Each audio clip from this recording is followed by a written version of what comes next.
सर्वसामान्यांच्या हक्काचा आवाज जागर जनस्थान। येवला शहरासाठी एक दिलासादायक वृत्त आहे।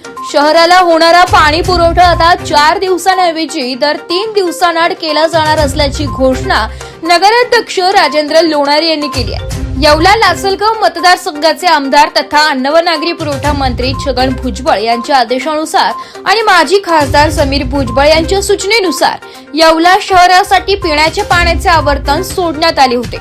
या आवर्तनाचे पाणी शहराला पाणी पुरवठा करणाऱ्या टप्पा क्रमांक 2 मध्ये आज दाखल झालंय।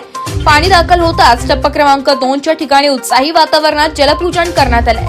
नगराध्यक्ष राजेंद्र लोणारी, बाळासाहेब लोखंडे, नगरसेवक दीपक लोणारी, लखपती सुनील जाधव, यती गुजराती आणि निसार लिंबूवाले यांच्या हस्ते हे जलपूजन संपन्न झालंय। पाण्याचे नवे आवर्तन दाखल झाल्यामुळे शहरातील पाणी टंचाई दूर होण्यास मदत होणार असून नागरिकांना आता अधिक गतीने आणि नियमितपणे पाणी मिळणार आहे। या निर्णयामुळे येवला शहर वासियांमध्ये समाधानाचं वातावरण आहे।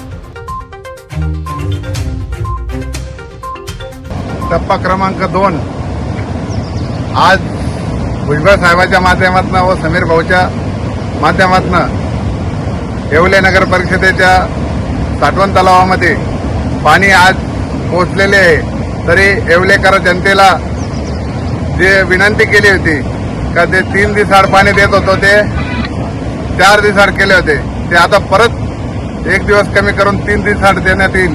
तरी ही विनंती। जागर जनस्थानसाठी सचिन वखारे, येवला।